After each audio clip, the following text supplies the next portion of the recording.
L'ITPI, ou Information Technology Process Institute, est un organisme de recherche indépendant qui a rencontré des centaines d'organisations informatiques au début des années 2000, afin de déterminer quels étaient les principaux facteurs de différenciation entre les organisations IT les plus performantes et les autres. En 2005, ils ont publié une méthodologie pratique, étape par étape, en 4 phases, pour une mise en œuvre réussie du change management.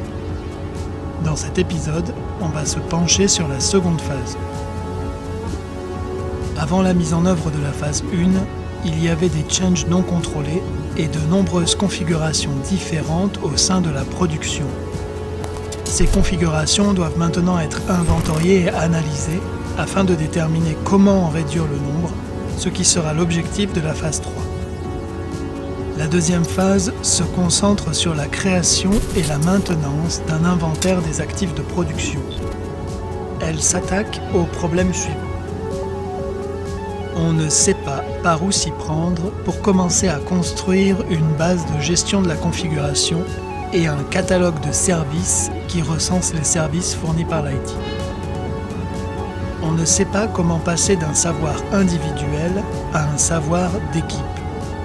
C'est particulièrement difficile lorsqu'il n'y a pas de documents précisant les responsabilités du personnel des équipes IT. Les serveurs ne sont pas standards. Des divergences de configuration se glissent dans les infrastructures critiques, créant des différences de comportement inattendues dans ce qui devrait être des systèmes identiques. Parfois, se promener dans les travées du data center est une expérience angoissante. Il y a là des centaines de serveurs qui se ressemblent tous. À quoi servent en réalité chacune de ces machines? Quelles sont leurs relations d'interdépendance? Parfois, quand l'une d'elles part en vrille, on se fait crier dessus par quelqu'un dont on n'avait jamais entendu parler.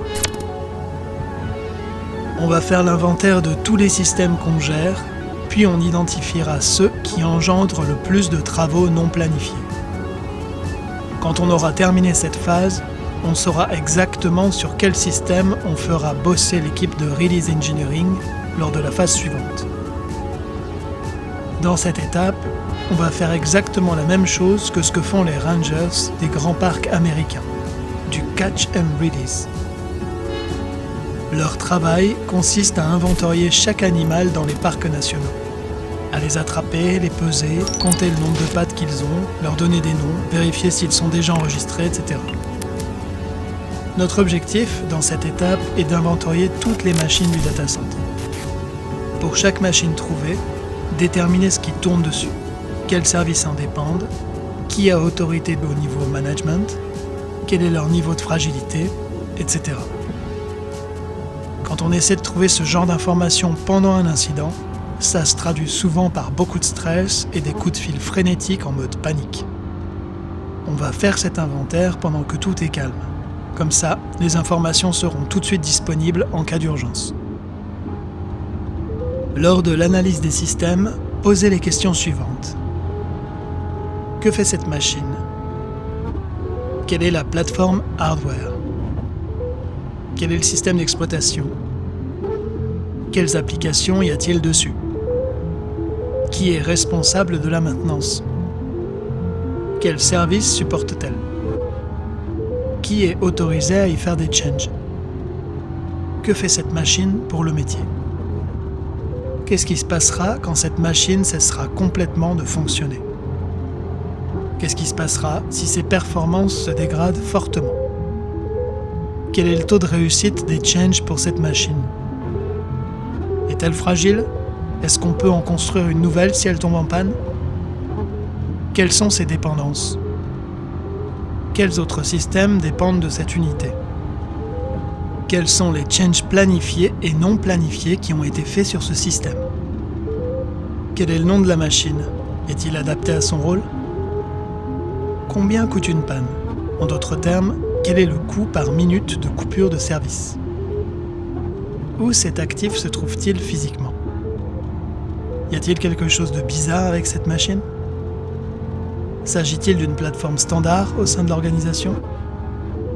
Cette machine va-t-elle être décommissionnée dans les prochains mois? comment accède-t-on à cette machine, que ce soit à distance ou d'une autre manière? Comment est-elle sauvegardée? Combien de temps faut-il environ pour réapprovisionner cette unité? Combien de temps l'entreprise peut-elle se permettre de s'en passer? Est-ce qu'on surveille les changes qui sont faits sur cette machine? Autrement dit, est-ce qu'un contrôle de détection a été mis en œuvre? Est-ce qu'on fait une supervision des incidents? Est-ce qu'on est alerté en cas de panne? Si le rôle de ce système est critique, y a-t-il des sauvegardes matérielles adéquates en place?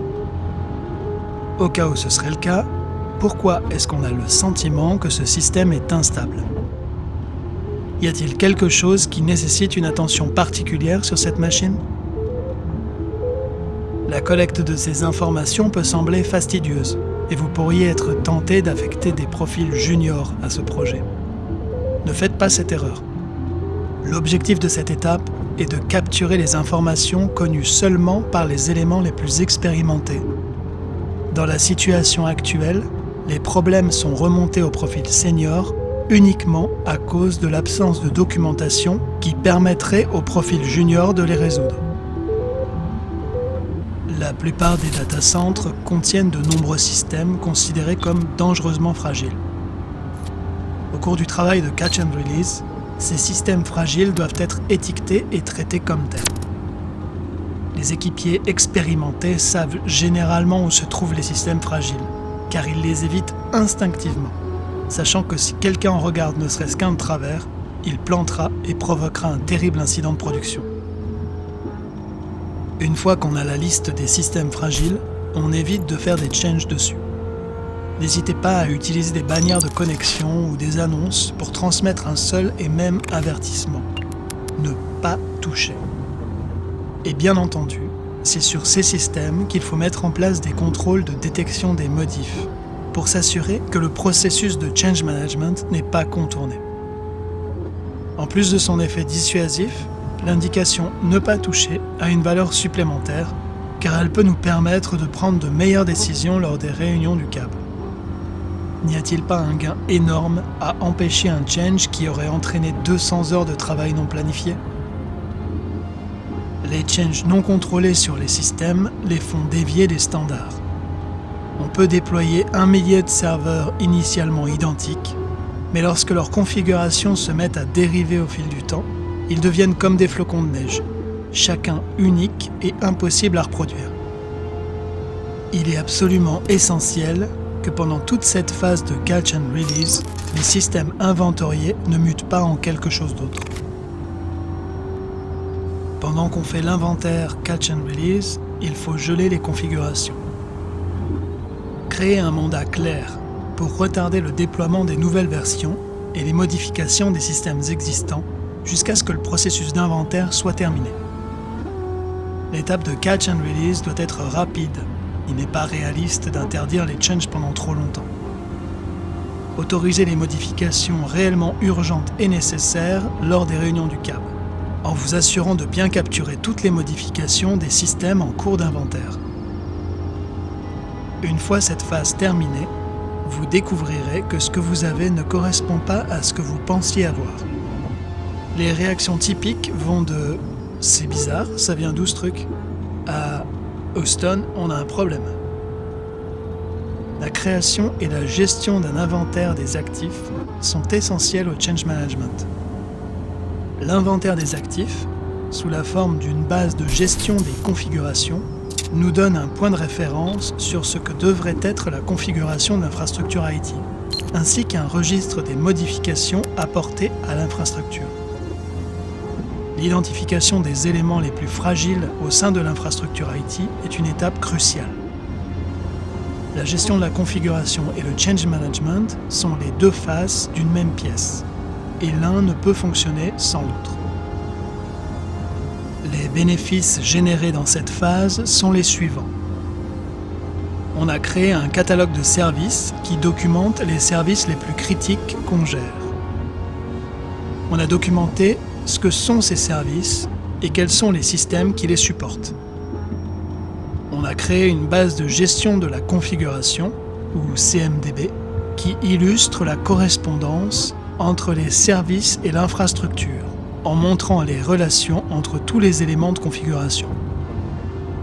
On a créé des outils d'aide à la décision et des mesures qui augmentent le taux de réussite des changes et réduisent encore un peu plus le travail non planifié. On a créé une liste de projets prioritaires sur lesquels notre équipe de Release Engineering travaillera, afin de remplacer les systèmes fragiles par des systèmes stables. On a mis en place des contrôles de détection pour s'assurer que les informations d'inventaire restent à jour. Les contrôles de détection sont désormais utilisés à la fois pour la gestion des incidents et pour assurer l'intégrité de la CMDB. Dans le prochain épisode, on passera à la phase 3.